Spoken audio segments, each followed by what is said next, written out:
it takes a long time to upload it to YouTube afterwards. The other one just streams right onto YouTube. Okay. Dr. Ed, Yeah. those are some pretty spiffy sandals, but we were zoomed in real To my feet? close. To my feet? Yes, sir. Wow. How do you see my feet? Well, when you walk out behind the Oh, okay. I wear these sandals every day, actually. The sandals aren't part of my casual Thursday. They're everyday attire. I can't live in the humid part of the world without sandals. I grew up in California, and I didn't always wear sandals there, but I did a lot. Well, it's colder there.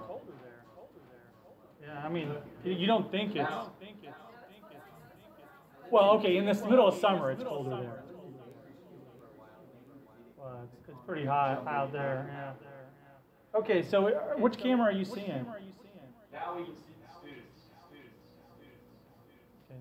It's on the Okay, main camera. that's over your head. Yeah, that's the right camera. Just zoomed in on. Up and out. Yeah. Okay, I see that. Awesome. There we go. Okay, now all this will be on the video too. My discussion of sandals and. Okay, so right now I have the test review up. That's just because I had it up earlier. We're actually going to do that at the end because the test does include the material that we're going to cover today. So we'll do this right before the lab, and we'll do the lecture first. So.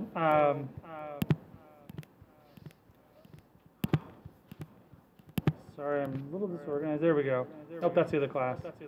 So go to Blackboard, and remember that we didn't quite finish the lecture from last week, but in my opinion, it goes very well with today's topic. So we're going to finish that off, and then continue on. In fact, I think I can just open that from here.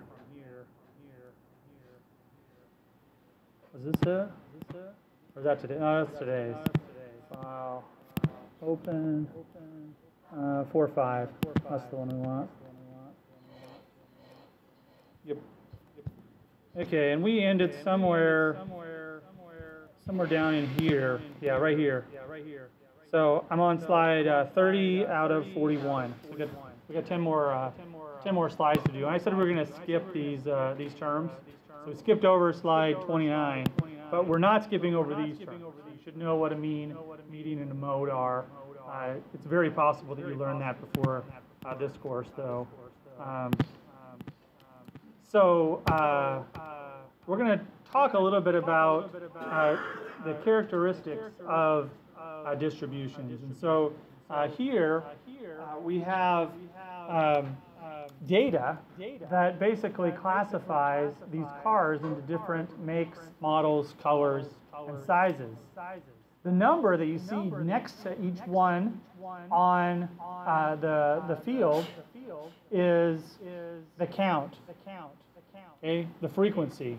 So in other words, well, I'll just ask you, how many SUVs were in this group? 28, right?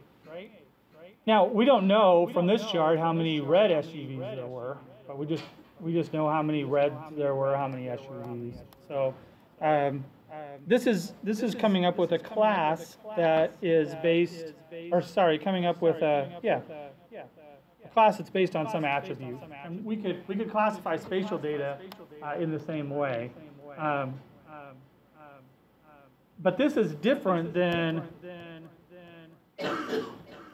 if we go back here and we just decided to break everything up. Like, let's say we had this number line and all the values range from low to high on the number line, and every 10 units we created a new class. We would do that for, remember last week we learned about quantitative and qualitative data. So for quantitative data, we would make breaks along the number line. That's quantitative data. For qualitative data, we have to come up with different classes. And today we're going to talk about a map type called a choropleth map. For a quantitative map, we want to show that it's quantitative by somehow making a nice transition from one shade of color to another, whereas for a qualitative data set like this, where we're just dividing it into classes, we would call that a quantitative map, and we would use just kind of random colors, or colors that contrasted well or were pleasing to the eye, but didn't necessarily imply a low to high relationship. So this is an example of what we would do for a data set that was for an attribute that was quantitative in nature. This is for an example from your book. So if you go look in your book, you might be able to tell. I should have gone and looked at what this was because I forgot. Can't think of it off the top of my head, but I forgot what this variable was. But let's just say, for example, that it's income, and the light areas are high income and the dark areas are low income. It's not. That's not what it is. I forgot what it is. But let's just say for fun. So we can adjust a lot of different things when we come up with classes. We can adjust, first of all, here we can show how many different classes. Sorry, this diagram shows how changing the number of classes affects the map. So the one that's labeled 2 up there means there are 2 different classes. So basically, it's just high income areas versus low income areas. So 3 would be high, medium, and low income areas. 4 has 4 different classes, all the way to 9. Okay? So 9 shows much more, shows the data in a much more continuous manner. So it's one of the things that we can adjust when we create our classification scheme. And from now until 4 or 5 weeks from now, or maybe even 6 weeks because we have a test where we don't have any new material presented, we'll be making maps, and they won't all be choropleth maps. Like this is the type of map we're going to create today. But there'll be maps, and we'll need to symbolize them. And so the things that we talk about today, the classification schemes, will allow us to do that. All right, so the data classification scheme, one thing is that we'll have to decide how many classes we want. There's also a list of things that we need to do or we need to think about when we come up with a data classification scheme. First, it needs to encompass the full range of the data. You don't want to leave one of your data values out in your classification scheme. Because if you do, ArcGIS will just won't even show that one. So let's say your values went from 0 to 150, but you only had one county that was outside of 100, but you only came up with symbols for 0 to 100. You didn't have any symbols above 100. Then that county that had a value over 100 would just show up as nothing on the map. It would be an empty spot on your map. So they do need to encompass the full range of data. Sometimes, in a situation where you have one value that's extremely different than the other values, what do we call that, by the way? We did learn that at the end of last lecture. An outlier. If you have an outlier, you may want to separate that outlier and have it be different than the main body of your classification scheme. In other words, you may be going from like light gray to white to dark, white to black for your like these maps. Maybe white to black. Okay? But your outlier, you may want to color it even more different. Like you may want to make it actually show up as a color, or you may hash it. You may do something different to show this is significantly, this is way different than all the other values. Because depending on the classification scheme you choose, having that outlier may really cause a problem if you were to include it in the main part of the classification scheme. But you still have to give it a symbol, otherwise it won't show up. So another thing about classification schemes, you don't want to have any overlapping or vacant classes. With the way ArcGIS works today, that's not really a problem. It's impossible to do that. ArcGIS will fix that problem if you try to make it happen. So when you say, hey, I want to use this classification scheme, and I want this many classes, it creates those class breaks for you. But realize that we have to learn about classification schemes here. That's what we're going to learn about today. And that wasn't always the case. And it's important that you understand what the classification schemes are doing so that you can choose the best one. So they shouldn't have overlapping or vacant classes. Right? Next, they should be great enough in number to avoid sacrificing accuracy. So in other words, 2 probably does not show what we want it to show because it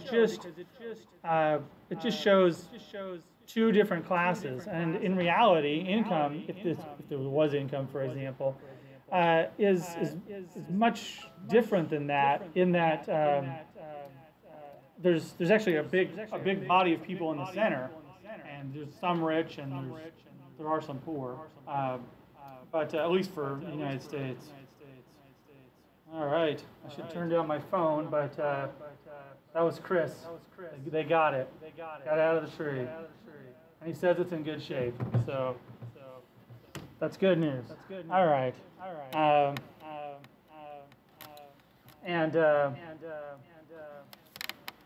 So the next thing that we have here, number 3, or sorry, there's not numbers, but the next one. There's a few other rules that we need to follow, or a few other considerations. These are less important, but they're still good. Okay, and the next one is divide the data into reasonably equal groups. In other words, you want to have, in order to make your map interesting, you want to have a reasonably close to, you want to have at least 2 or 3 of your, well, in this case they're counties, but whatever you're symbolizing, you want to have an equal number, or close to an equal number, at least 2 or 3 in every single class. Because if you don't, your map's going to look like number 2, but it's not going to actually be number 2 because you don't have anything in those. If you have empty classes, in other words, if you say, okay, I'm going to symbolize everything from 0 to 10 as white, everything from 10 to 20 as gray, and everything from 20 to 30 as dark gray. If you don't have anything from 10 to 20 in that light gray class, you're not going to have any light gray polygons on your map. Like people are going to be like, in your legend, you have some light gray. Why is it that there's no light gray on the map? And so your map's not going to be as interesting. Your map is more interesting when there's lots of different, when there's a wide variety of symbols on there. Okay? Sometimes, though, your data is actually separate like that. There's a distinction and there's a void. In that case, you may want to go, like if basically there's a bunch of high values and a bunch of low values, you may want to go with a symbolization like this because you're not telling a fib in the map. The map actually has a defined barrier between one group and the other group. And so you're showing those 2 groups on the map. And so that would be that. Okay, next one. You want to have a logical mathematical relationship, if practical. In other words, you want to be able to describe the process that you went through in order to arrive at the classes. And we're gonna go through different mathematical ways to come up with classes today, and those are always good. Sometimes, though, it is the best way to kind of just look at the gaps that already exist in the data. And what do I mean by gaps? Well, this might be a histogram. We talked about histograms a little bit last week of the data. And here's general fertility rate. You know, I think that is actually the Georgia map is actually general fertility rate. So this data here shows the general fertility rate. And the way that you read this is that 2 counties, right here, 2, this is frequency, 2 counties have a general fertility rate of, it looks like 41. And 1 county has 42. And it looks like 2 counties have 44. None 45, 46, 47, 48, and 1 49, 250, and so on. Okay, out of all the counties in Georgia. And so the most often repeated value is actually shared. So there are 9 counties that have a value of 64, and 9 that have a 65, 9 that have 69, and 9 that have 74. Okay? So that's that's the way you read that. This is the bin down here, and then this is the frequency. Okay? So this is a histogram, and we could adjust the histogram so that the bins are wider. In other words, we only showed everything from 40 to 45, and in that case, the frequency would be 1, 2, 3, 4, 5, because 1, 2, 3, 4, 5, until it would go up to 5, and so on. Okay, but we're using a bin size of 1. In other words, every 1 point on the general fertility rate. So since this is a rate, you realize that it's probably like a point, 1.5, 2 point, or actually it'd be 40 whatever, 0.5. All right, and so getting back to what I mean by breaks, you can see that perhaps there's a natural break right here. And we could symbolize these guys all together, and then come up with another natural break right here and symbolize all these together. It's a little bit harder in here. Okay, you might be able to argue that there's a natural break right there and right there, and group these guys together, these guys in the middle together, these guys over here, those guys, and then the top 2. Okay.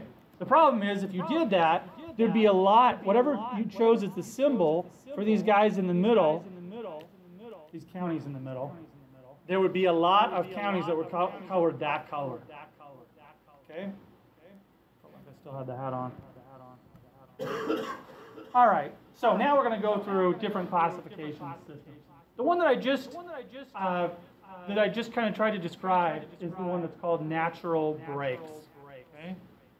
The cartographer actually chooses natural breakpoints in the data. This usually involves looking at a histogram, and ArcGIS actually produces a histogram of the data for you. And so and then you can interactively move the breaks around. You could say, okay, I want 5 breaks, and then it allows you to interactively move the breaks around. And technically, that is called natural breaks, okay, when you choose them. There are several computer optimization algorithms that attempt to do this for you, okay? And they work pretty well. One of them is called Jenks, the Jenks system, and I think that's actually what ArcGIS does by default. It calls true user-defined natural breaks. It calls that manual. ArcGIS does. Okay. And what it calls natural breaks is actually this Jenks algorithm.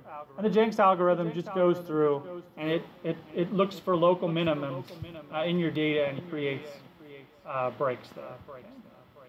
Then what maximum breaks does is very similar. Maximum breaks goes through your data, and it first finds the very biggest break, and then the second biggest break, and the third biggest break in your data, and assigns those as your classes. So if you say you want 2 classes, it would probably pick this break because it's the widest break. And then if you said you want 3 classes, it would probably choose one of these over here, and so on. All right, so we're actually going to talk about each one of these. So I won't go into each one until we get to that point. So we've got nested means. We've got mean and the standard deviation. So it's important that you know what mean and standard deviation mean. We've got equal interval, and we got equal frequency. We're going to talk about each one of these. So this one here is the maximum breaks. Okay, so it's what I described earlier when I was actually saying, okay, this is the biggest break. Well, here, in the computer's brain, it's actually finding out that the gap here is 4.24 in between the last value here and the next value here. So that's why that's the biggest break. The second biggest break, oh, actually this break's bigger. Sorry, so that's the biggest break. So if you want to just divide it into two, you'd pick that break. Oh, that is that break. So, sorry, I got a little confused. See, this one starts at the bottom. I was thinking it started at the top. What's that? What's that? Oh, sorry. Here. See how this is 41.14? So the number line is starting at the bottom. So this break here of 4.60 is the same as this break right here. The number line is like this on that chart. And I was thinking it was the other way, and that's why I said, oh, that's not the biggest break. But it is. Okay, so that break, so if you're trying to decide between two classes, those would be the two classes. Okay? If you're going to do three classes, this is the next largest break. So this would be a class. In this scenario, it shows them to have seven breaks, and so they have the highest six gaps. So 1, 2, 3, 4, 5, 6. Those are the six largest gaps in the data. And so those become the six classes. So it's a natural breaks algorithm. And all that means is it's something that's easy for the computer to figure out. The computer can do this because it's just math. Okay?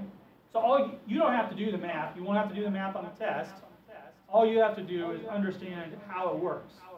And it's easy to describe this one, how it works, right? It's just, it looks for the largest gap and it makes that the first cut. So if you decide you want two classes, it's only going to find one break. If you decide you want three classes, it's going to find two breaks. What if you want 5 classes? How many breaks is it going to find? 4 breaks, exactly. So that's the maximum breaks. That's what that is. And the next one is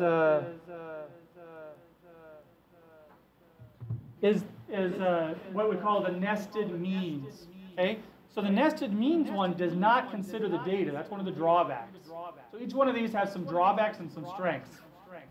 It's kind of nice when they consider the natural breaks in the data, like these ones do, because then you're sure that you're not telling a story. You're actually grouping things into natural groups. Whereas here, with the nested means, what you're doing is, by the way, this one will only result in an even number of breaks. So what you do is you take all of your data and you find the mean, and that becomes your first break. So if you have 2 classes, it's everything above the mean and everything below the mean. Okay? If you have 4 classes, you can't have 3 classes in this scenario. You have 4 classes, it's everything. Well, then you divide everything above the mean in half, where the mean of half your data is, and then you take this section, you find the mean of this section, and divide it again. Now it's not always going to be in half on the number line, right? So your data ranges from 41.14 all the way up to 100.45, 101.45. 69.56 is kind of close to the middle of that, but it's not actually the middle. Okay, that is the mean, the average of all of the data points in here. This is the average right here of just these points, and this is the average of just the points that fall into here. And why are they closer to the original mean? If you think about it, let's go back to this graphic. Okay, so what we did was we said, okay, the mean of all the data was about right there, 69 point something. Okay, so if I look at just this data, does it make sense that the mean is over here where there's more points over here? The mean isn't right in the middle.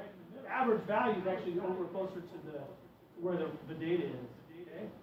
All right, so you can't have an odd number.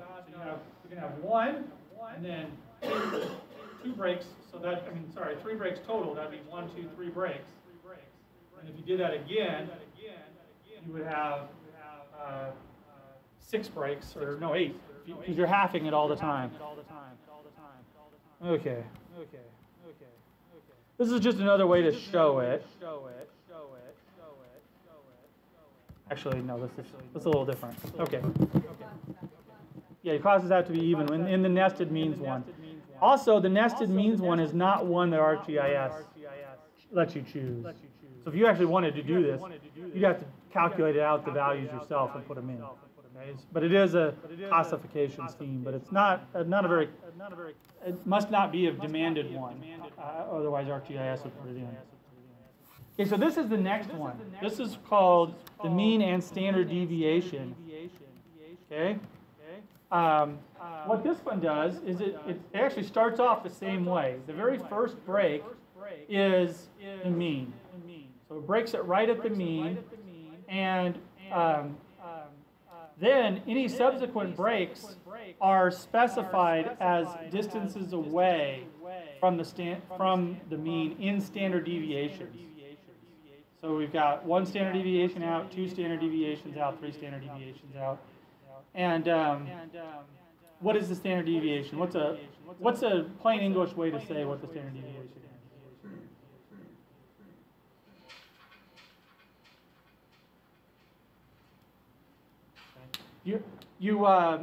There is a question. Oh, I forgot to get the test.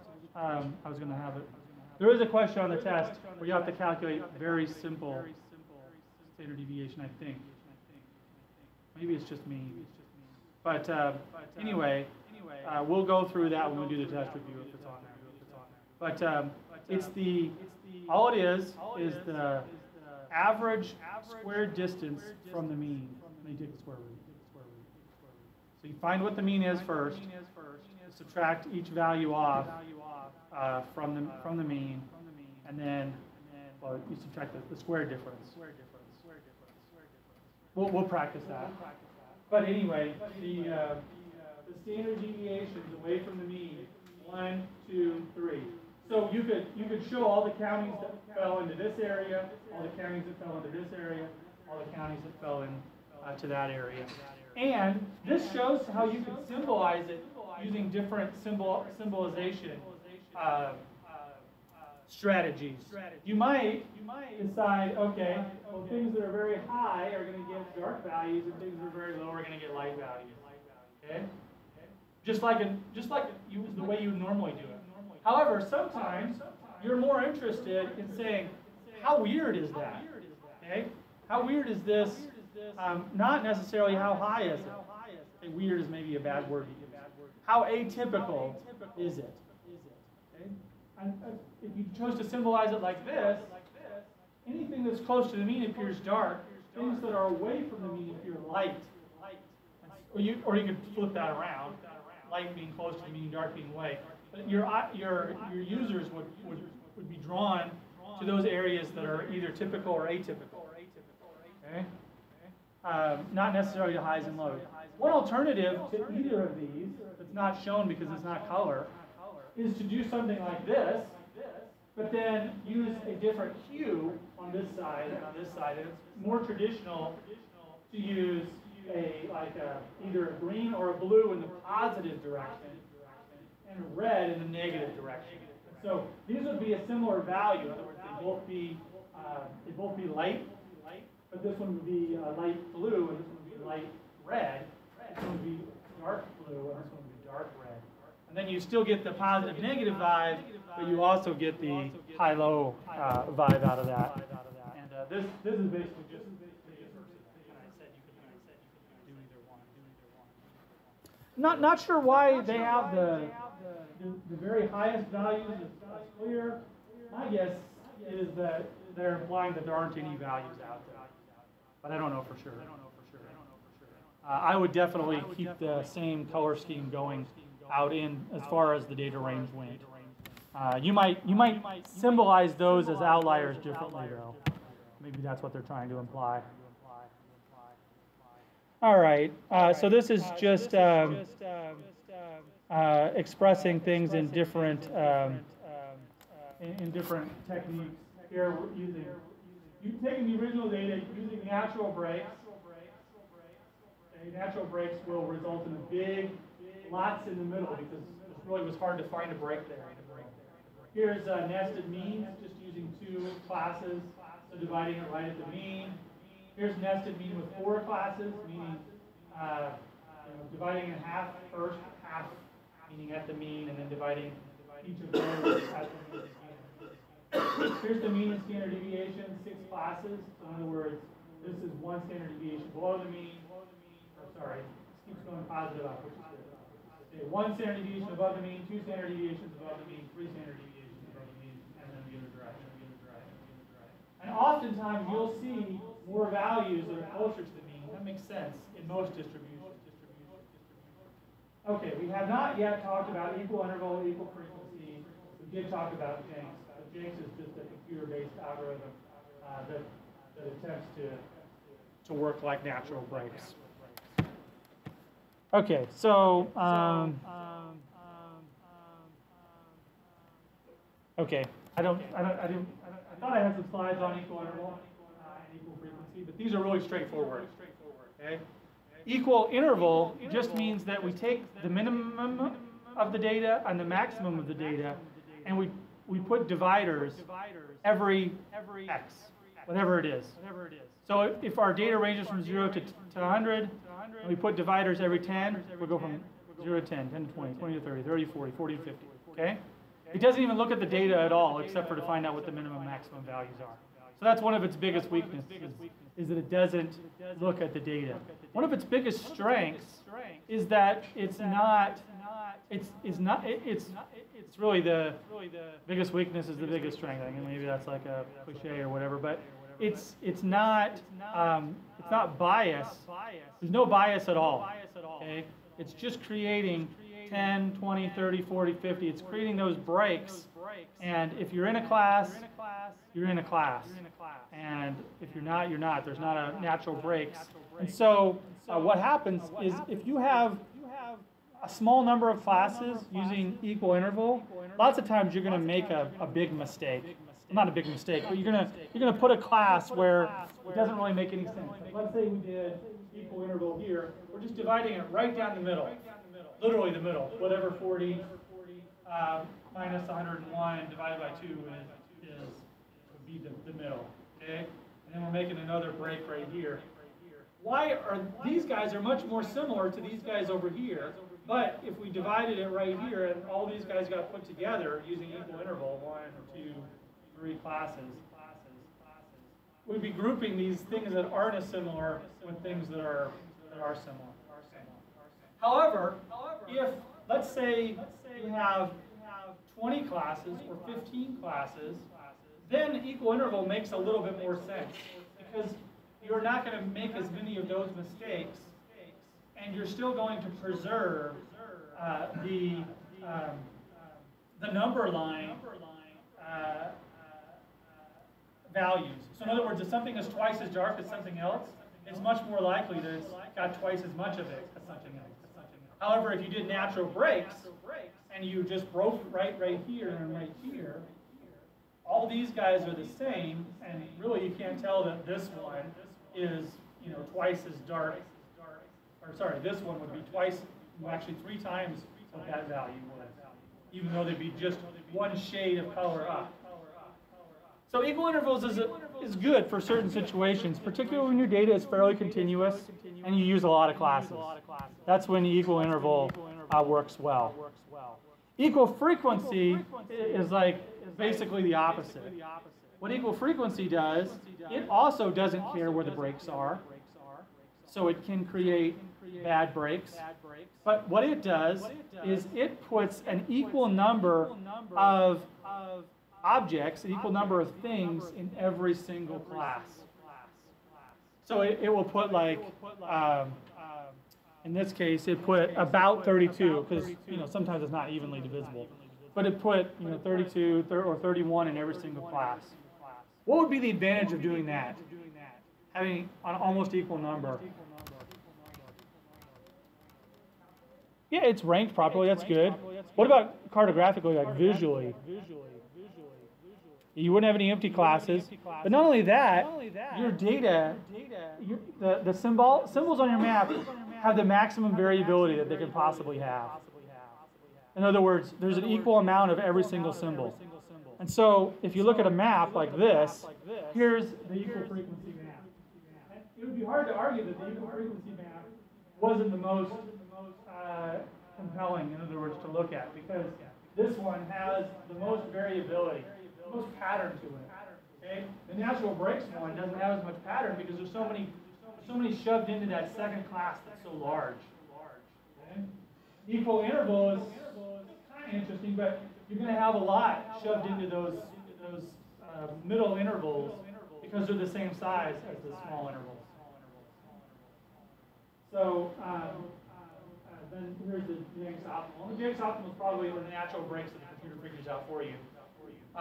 Is probably the second best of these in terms of how they look. Okay? Sometimes though you want to tell a different story. You don't want to just make the most interesting map. Sometimes you're trying to say, oh, there's a lot of ones grouped in the middle. Okay? Trying to say something. Okay.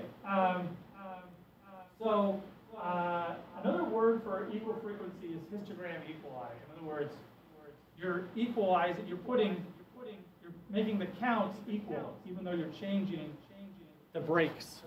So the brakes change position. To go back here. All we're doing is, if we decide 32 need to be in each one, we're just counting 1, 2, 3, 4, 5, 6, 7, 8, 9, 10, 11, 12, 13, 14, 15, 16, 17, 18, 19, 20, 21, 22, 23, 24, 25, 26, 29, 30, 31. And that's probably why the brake was at 31 actually, because if we went to 32, we would be having one of these be broken in half. So 31 is right there. So all these get colored the same color, and then I count another 31 or 32 when I draw a line. Those become the brakes. And so the brakes are going to look like big, small, a little bit bigger, and then finally 32 on the last one. Well, these are counts. So these are in this case, these are all counties, and they will always result. So the counties will always fall into a class. But maybe what you're asking, and I didn't explain it as well as I should have, is what if it doesn't divide equally? So in this case, we had 32 in every single one, but only 31 in another. So the classes should stay. It's not truly equal frequency. It's within one. Equal frequency within one. So you might like if we had one less, there would be one more that had 31. You have 2 with 31. And so on. If we had another one less, we'd have 3 with 31. Another one less, we'd have 4 with 31. If we had one less than that, they'd all have 31. One less than that, one would have 29, and so on. So these are counties, and they all have to go into a class. You can't have half of the county in one class and half of the county in half. Dr. Raven. Yeah. On the standard deviation, you were saying you find the mean first, and then you take the standard deviation of that mean. That's your next two splits. Then you take the standard deviation of that second set of splits. Okay. That's another great question. So you're on the right track. So you find the mean, and then you find the standard deviation. The mean plus the standard deviation is right here. Mean plus the standard deviation. One above the standard deviation is this break. One below the standard deviation is that break. Okay. So then the next thing is, this is actually the mean plus 2 standard deviations. So you multiply the standard deviation times 2, and you add it to the mean twice. You subtract it from the mean twice, and then you add it 3 times, or you subtract it 3 times. So you only have to figure out the standard deviation once, and that's a little different than the nested mean. Great question. And we will practice, when we get to the test review, we'll practice calculating standard deviation so everybody knows how to do that. All right, this is a slide from your book, so I won't go over and over, but we've talked a little bit about everything that's on here. well, not everything, but most things. So we've talked about the advantages of the natural breaks, being that it considers the distributions of data, the disadvantages being that it's subjective, and it's more difficult to explain. So it's not a mathematical process. You're just kind of coming up with your breaks.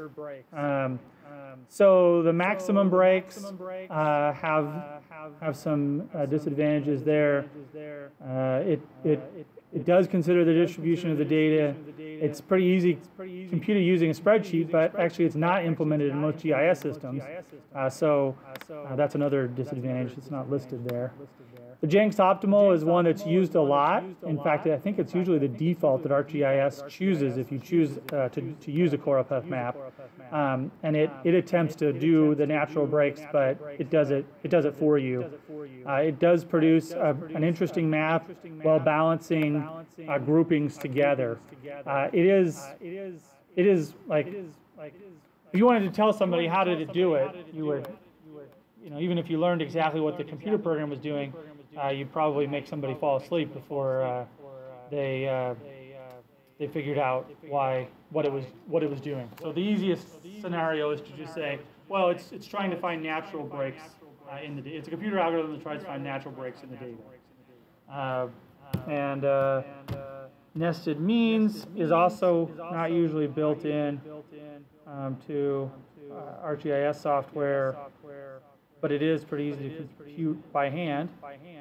Mean and standard deviation is basically good with the appropriate data.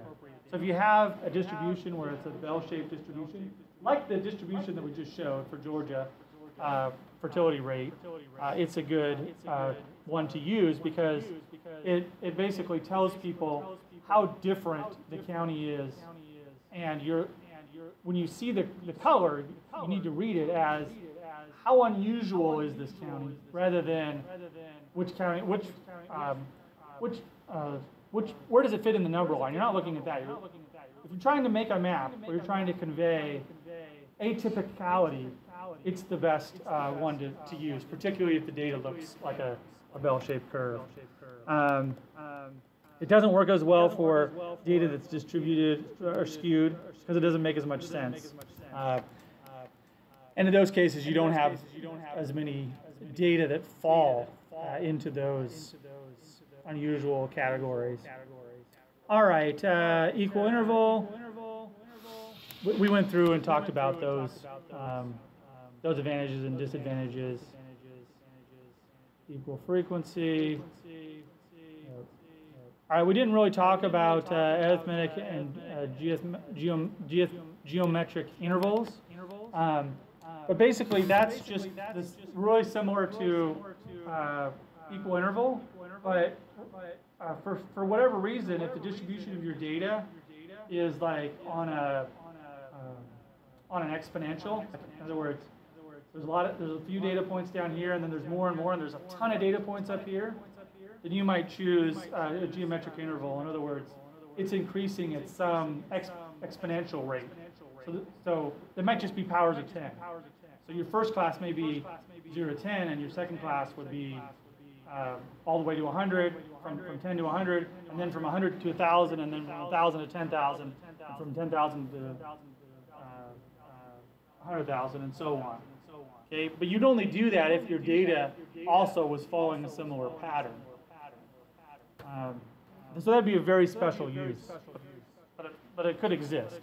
Okay, it's not appropriate in most cases, which is the disadvantage that's listed there. And then user-defined is basically the same thing as natural breaks, the way they're using it. Okay, so yeah.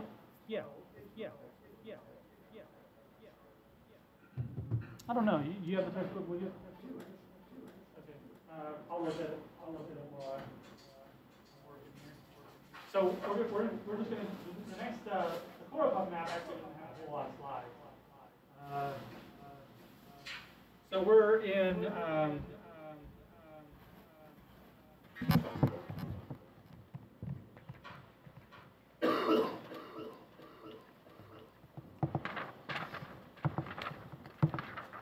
advantages and disadvantages table. Okay, it's on page 97. On page 97.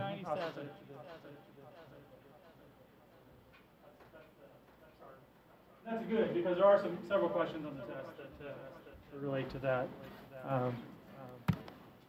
Basically, being able to describe. So the test actually asks you to describe.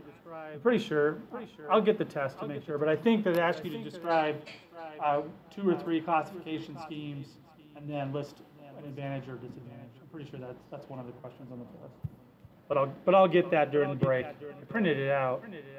So now people are gonna rush downstairs and pull it off the printer. They don't have to change the test. So don't do that. I think there's less than 30. No, it's not, but it does have some multiple choice, but most of them are short answer. And we will go over all that when we go over the test. So we have actually already all the examples that I've used so far for maps. When I've been talking about data classification are choropleth maps. They're all choropleth maps, and choropleth maps basically look like this. Okay.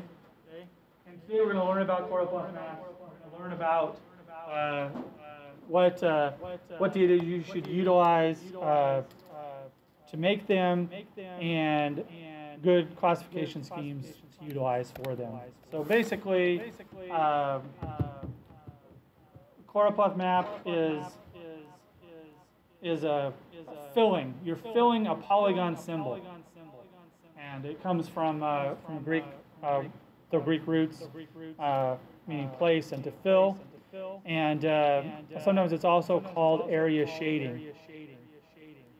So this map style is very basic, but it's actually not that old.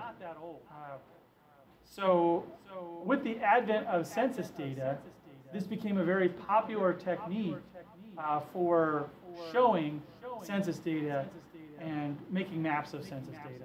But it's very effective, and in fact it's related to an older mapping technique called disometric mapping, which we will talk about. So they're basically the same, there's just a subtle difference, and we'll talk about that in a second here. But the main difference is that choropleth mapping uses administrative boundaries that aren't real. I mean, you can't actually see an administrative boundary. I shouldn't say they're not real, but you don't go out there. We've already discussed this. You don't go out there and see an administrative boundary on the ground unless the road changes because somebody's in charge of the maintenance on this side and somebody else is in charge of the maintenance on that side. But there's no actual thing out there that really makes the boundary. It's drawn by humans or described by humans. So they use these enumeration units. So these enumeration units, they are artificial and sometimes are problematic. And in fact, one of the weaknesses of choropleth maps is that they can look totally different if you choose a different enumeration unit. And the example that I always like to use is the map of presidential elections. So if I should have brought up, in fact I usually do, I just didn't get it up in time. But usually I go on the internet and Google. If I were to look at the presidential election by county, at least for the last 10 elections, not 10 elections, well, elections in my lifetime, by county, what is that? What do you think that map looks like? It's pretty divided, but are there more individual counties in the United States would you expect that would be, let's say, red counties versus blue counties? What's that? Yeah, that's true. There are a lot more red counties, Republican counties, right? I'm just talking about politics. I'm not going to what's that? Just talking about maps. So, but do those counties have more people in them? No, they have all those red counties have less people, and I don't know exactly where it is, but we're somewhere where most years one part or the other has a chance to win the election. they campaign, you know, within like 55 to 45%. Usually that's the, I mean, that, we consider that a pretty big landslide when somebody gets more than 55% of the vote, okay?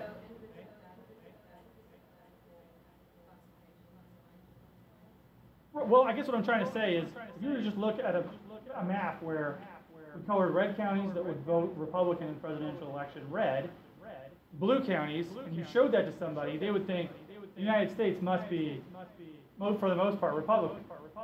Okay. However, if I change that, and in fact the one that actually matters in the United States, if I change that to a state-by-state map, what does that look like?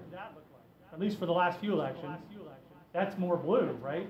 There's more blue, but it's almost even, still, even in that case, because more of the blue states have more people, right? California, New York, right? They have more electoral votes, they have more popular vote as well. But it would be more blue, and so somebody might say, oh, it's pretty even, okay? And then if I were to just choose a totally different map type, you might get a different impression if I chose a dot density map that we'll talk about later. Okay? So anyway, choropleth maps do have the problem, the issue of whatever numeration you choose, you might end up telling a totally different story, like one way versus another. Because these boundaries are kind of artificial. Everybody, almost everybody that lives in this area lives like right here, right? Or no, right here. Sorry. Detroit, down here. Okay? And not a whole lot of people live in the rest of, there's a few cities, but not a whole lot of people that live. Once you get north of that, my uncle actually Right at the edge. Yeah, it's like right at the bottom of that corner there, is Saginaw, and then north of that. Cool. So you reach Zayden. Well, I'm from Southern California. My dad lived we moved there for 2 years after. He said that people like this, people who live on the lower peninsula, sometimes they'll describe where they live by holding up their hand and pointing. Called me.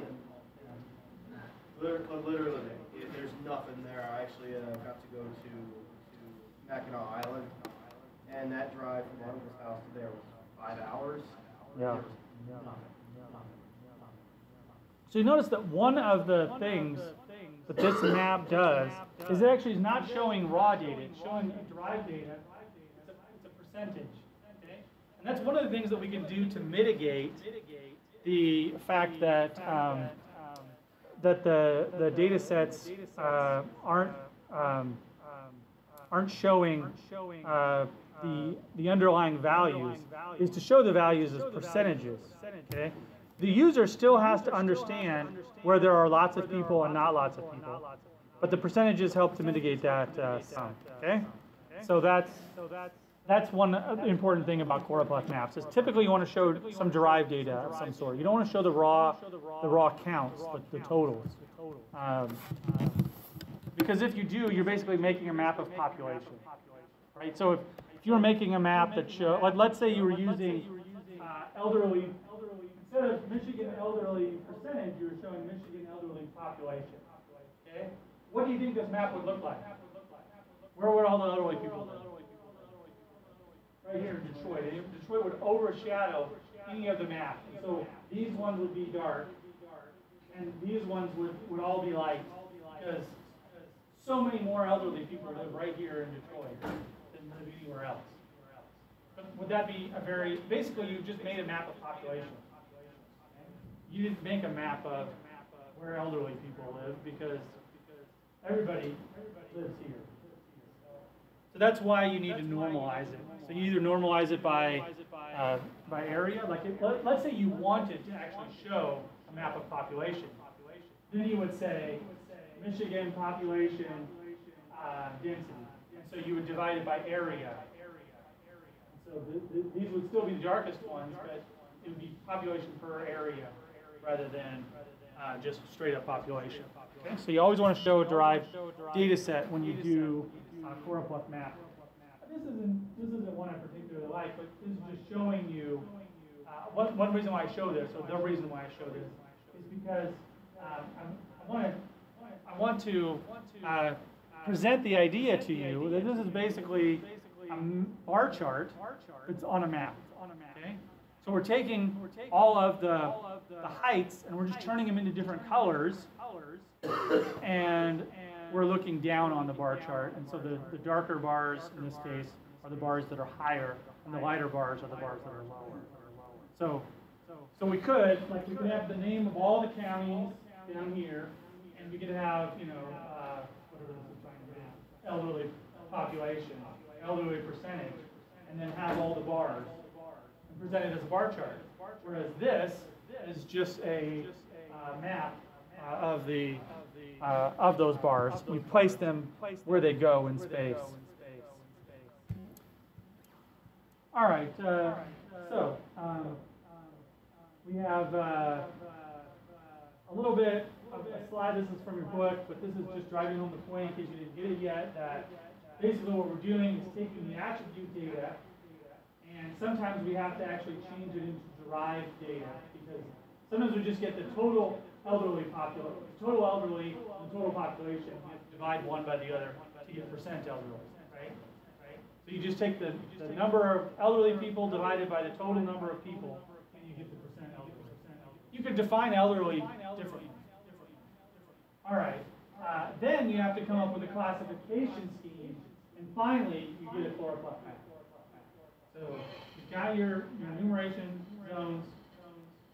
You get your data set that you want. Come up with a classification scheme where you're going to put the breaks. Then you've got your chloropleth map. And we'll practice this in ArcGIS. It's not difficult. This is another slide that drives home the point that almost always with chloropleth maps, you don't map totals. You map population density, especially if your enumeration units are widely different in size. It's especially true. So one of the cases where that's true is with states, right? We have a state that is literally 100 times smaller than another state. So if we did population here, Texas would be darker than Rhode Island. Yeah, it's crazy. There's 3 counties in Texas and 3 counties in Rhode Island, hundreds of counties. Well, I mean, you are comparing the biggest state and the smallest state. Right, but even Hawaii or Connecticut or Maryland, all those states are much smaller. And so if you show population, you're not gonna get you're gonna get a big thing that's one color, a little thing that's one color, and this one's gonna have, of course, a lot more people. But if we change that to population density, actually Rhode Island gets higher. There's more people per square mile in Rhode Island than there are in Texas. In fact, what is that? That's not quite 100 times. Oh no, it is. There's probably 1 million people just in Providence this summer. There's probably 1 million people that live in Providence, which means that yeah, because this is now 26 years, because this is an old store. This is 26 years later. That's possible because Providence is the largest city. Most of the time, the large cities dominate. Okay. Another way to think about this, I talked about thinking about it as a bar chart, is to think about this as a statistical surface. Okay? The statistical surface it goes up, and you're changing the color the higher up it is. Now, you can change the enumeration units. So we've got the same data set here by state or by county. Why would you present the map differently? What would be some reasons why I want to present the map differently? Yeah, that varies. Right. The by county is more detailed, right? So typically you might think by county is the one we want to use, and I wouldn't argue on it typically. But there are situations, right, where this would be better. Like if we were presenting this to a bunch of governors, they wouldn't necessarily want to sit through all this. They might want to look at that. What's that?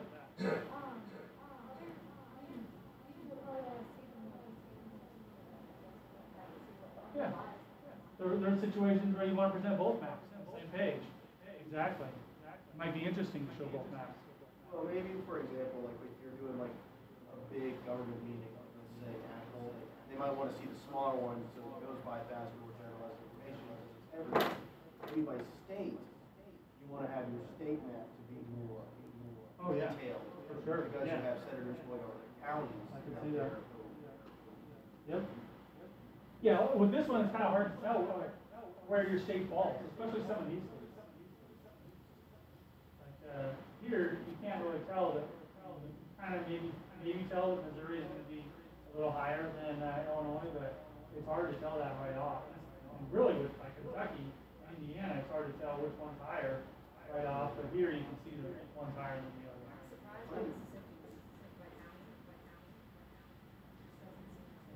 What? United States median age. So, yeah, I don't know. You know, I don't study this The field. coast has a lot of young people. Well, I mean, yeah, but like. People don't live as long in Mississippi. A lot of people move out too. A Florida's lot of long. people move out. Yeah, Florida. Florida, I can say that's right. There's,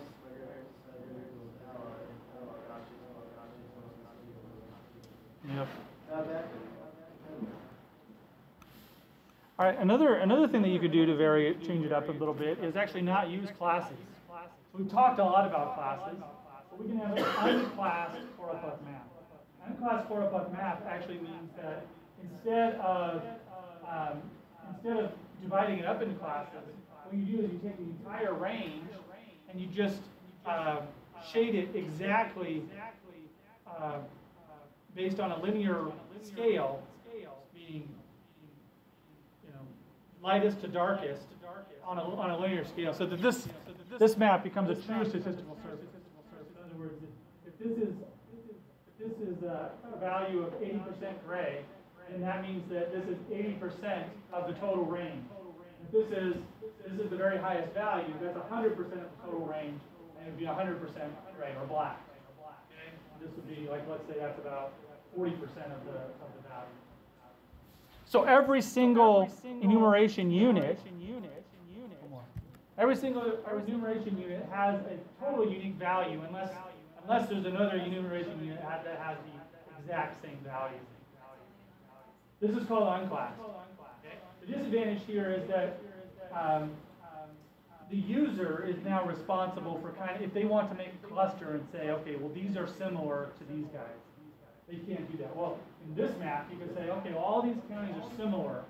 Here, there's some variability in those counties, which can be an advantage or a disadvantage. Okay? It is dependent on what you want to communicate to the user. One of the things that we do as cartographers when we make an unclassed choropleth map is it's convention not to draw the boundaries. So when you make an unclassed choropleth map, you don't draw the boundaries on the map. And that communicates to the user that it's unclassed. Draw the boundaries when it's classed, don't draw the boundaries when it's unclassed. Typically, you would do an unclassed choropleth map more often in a situation where you had lots of enumeration units as well. So you probably wouldn't do it for the entire United States because the United States doesn't have, relatively speaking, only has 50 different polygons. This is a situation where you might want to do an unclassed choropleth map for the entire United States. Okay, legends. You can have different legends. We'll talk about legend placement later in the course, but you can make your legend look different. Okay. Typically, you don't want to show a whole bunch of decimal places, maybe one or two, whatever is appropriate for your data range. You could have them spaced out. You can have them along the bottom. You can even have them right next to each other.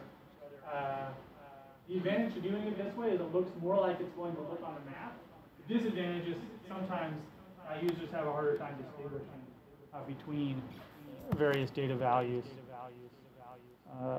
Okay, so this is just driving home the point that you you want your class breaks to be your legend. You don't want it like this, where 12 to 33, 49 to 52. You don't want your legend to look like that because there's a break. Even if there's nothing in between that, you want to do this. Make your legend include all of the data, because otherwise the user's like, why are there breaks there? Okay. You know, this isn't so much of an issue anymore in today's cartography, because we have computers and lots of maps aren't even published on paper anymore. But there are different ways to create shading. We can use crosshatch system, and that's an option for different printing mechanisms that are mostly obsolete now. Okay. So this one is an example of an outlier. So we've chosen a classification system here that is appropriate. Notice how this goes from 1 to 2 and from 99 to 0. That's acceptable. I mean, there's technically a break in between this one, but it's a break after a decimal. But anyway, what they did here is that this is kind of like I don't know what classification scheme they've used, but it's a natural interval of some sort. They should have put it somewhere, but this one is so different that it's an outlier. You can see in the legend that it's an outlier because they've labeled the exact value and they've even put which county it is. So you can see this county up here, Youngstown is much higher in murder rate than any other county. So that's how they've treated an outlier, and that's a common way to treat an outlier. Yeah, sorry, what's the question?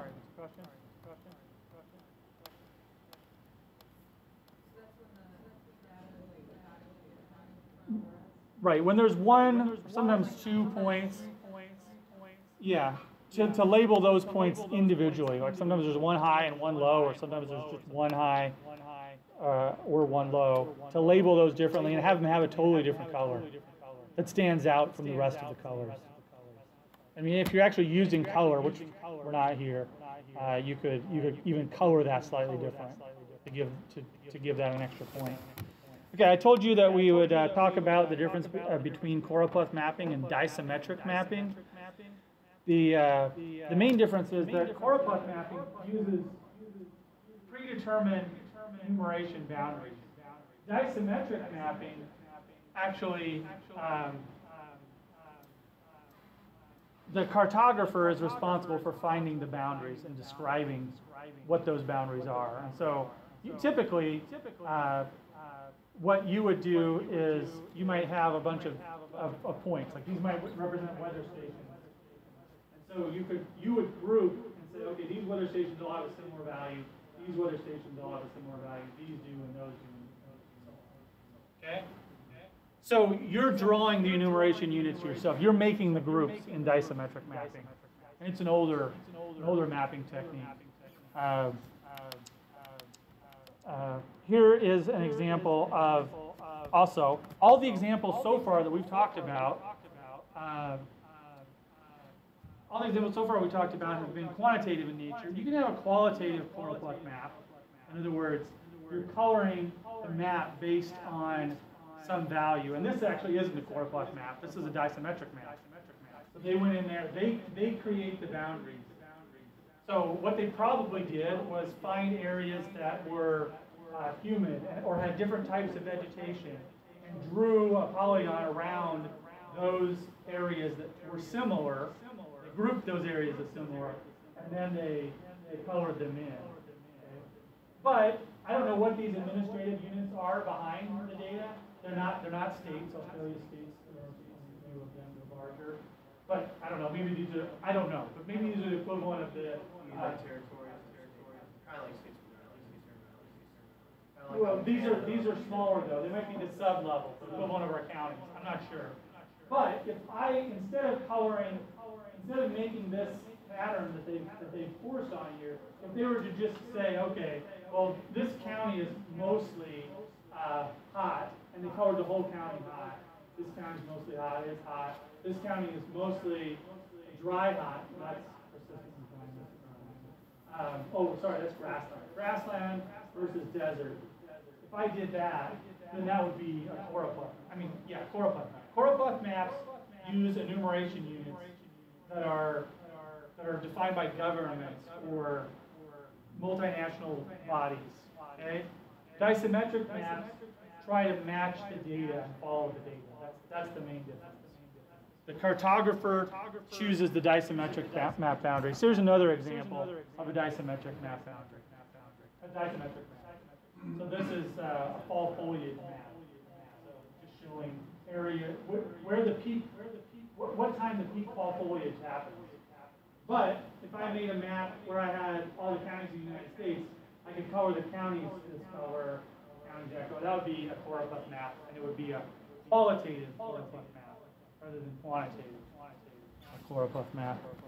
So here's another choropleth map. These are counties that have hay or alfalfa. We're looking at acres in hay or alfalfa. So we could turn this into a disometric map by creating our own circles. See what I'm saying? So sometimes we're generalizing a disometric map to create a choropleth map, and sometimes we're generalizing a choropleth map to create a disometric map. But the difference is those enumeration units. Okay? If it follows strictly these enumeration units, it's a choropleth map. If it doesn't follow those, it's a disometric map. I show this one because it's bad. It's a poor example. I found it on the internet. Okay? What's bad about this example? A lot of things. The main thing here is the color scheme is not good. It's hard. Without looking at the legend, it's hard to tell which values are high versus which values are low. And so if you're mapping a quantitative variable, if you're mapping a number, you need a color scheme that helps people see the high to low difference. A gradient color scheme, exactly. Now, technically, I don't know if my daughter might say, well, it's in rainbow order. Technically, yeah, maybe it is rainbow order. Yeah, but you have to keep looking at the legend because I haven't memorized rainbow order for a long time. And so it wouldn't be appropriate. Okay, so you can choose a gradient color scheme, but if you have too few classes, it's hard to tell what those are. So like if your color scheme goes through 4 colors and you only have 3 or 4 classes, it's no good. It still turns into this. If your color scheme only goes through 1 color, then you can have as few as 2 classes and you're good. Because it's the light version of the color or the dark version. Now, if your color scheme goes through 4 colors and you have 20 classes, you're probably okay too, because you're going to be able to see that transition going through those colors. But typically, you only want to go through 1 color shift if your data is quantitative. Okay, and that's what this is trying to show you. If it's qualitative, then you're okay choosing lots of different hues. Okay, so this is actually being okay. Oh, it's still kind of shocking, but this would be an okay qualitative map. Qualitative meaning that you're just trying to say, okay, these are like Republican and Democrat would be qualitative. These guys voted for Republicans, those guys voted for Democrats. If we had a system like, in Europe, there are actually administrative units that vote. It's not just 2 parties a lot of times. So you could make a map where you said, okay, these guys voted for Party A, these guys voted for Party B, those guys voted for Party C. That's a qualitative map. And so you would color those, maybe green, blue, and red, and that would be good. Do you have a question?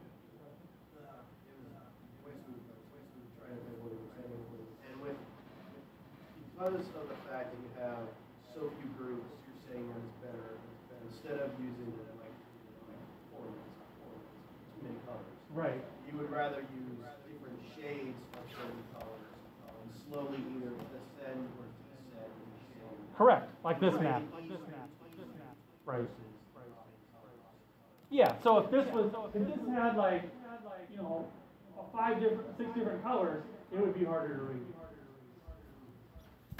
This one has 5 different colors, it's hard to read. So it's okay to have a different color. In fact, you want a very distinct different color if they're all qualitative, if you're mapping a qualitative variable.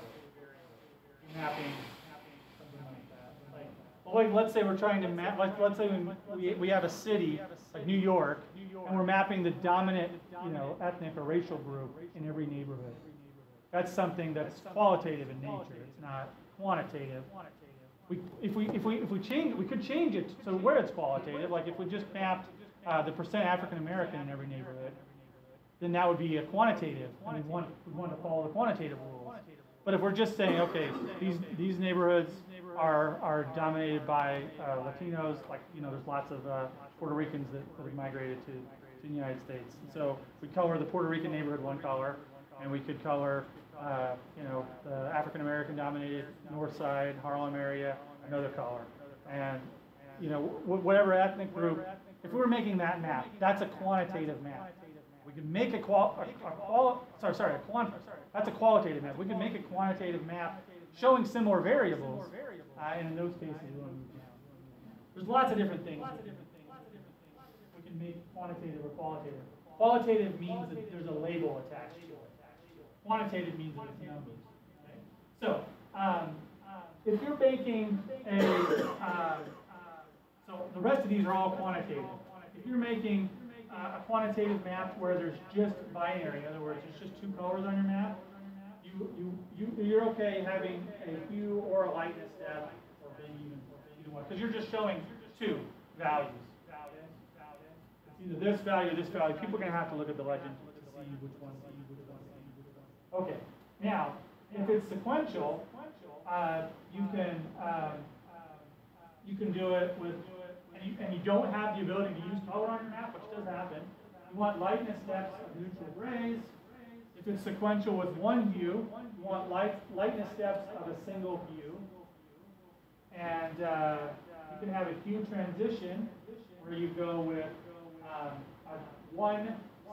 this would be considered a part spectral transition. You're going from yellow to green, and there is some yellow in green, so you're going that way. And then you can have hue steps, but remember, if you start getting into this having hue steps, you don't want to have a whole lot of classes.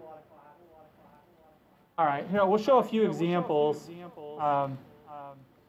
Actually, I don't have a few examples, but down here, we start getting into 2 variable maps.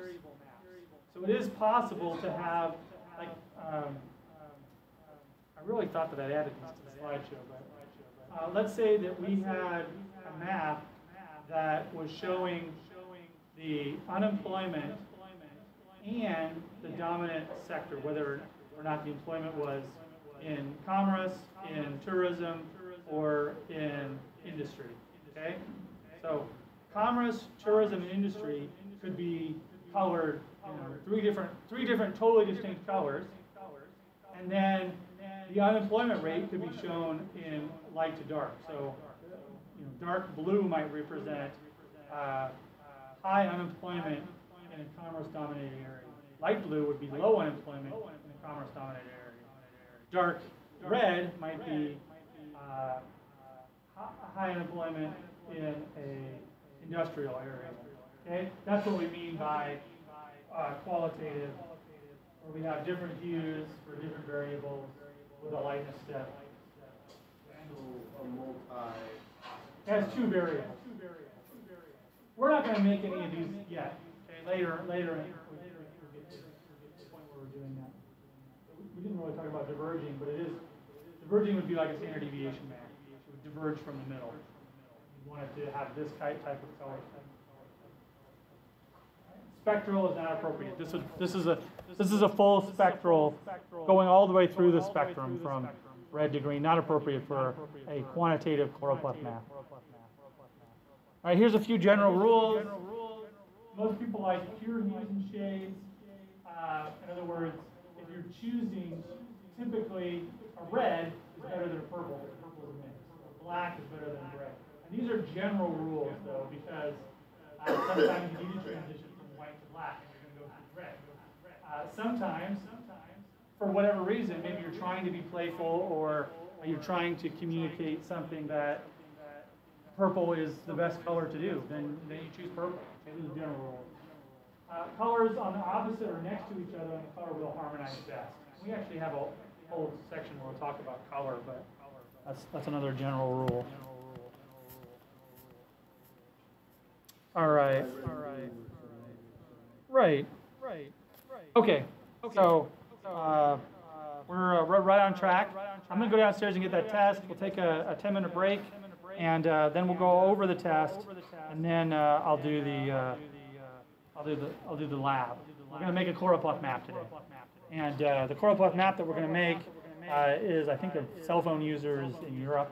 And then this is the first lab where you're going to have to the lab guide you through making a choropleth map of cell phone users in Europe, and then it says, okay, now you make a choropleth map for Wyoming, okay, using the knowledge of what you need to do to make that map. Okay, so I will be right back. I'm going to go get that test, and I'm going to stop this.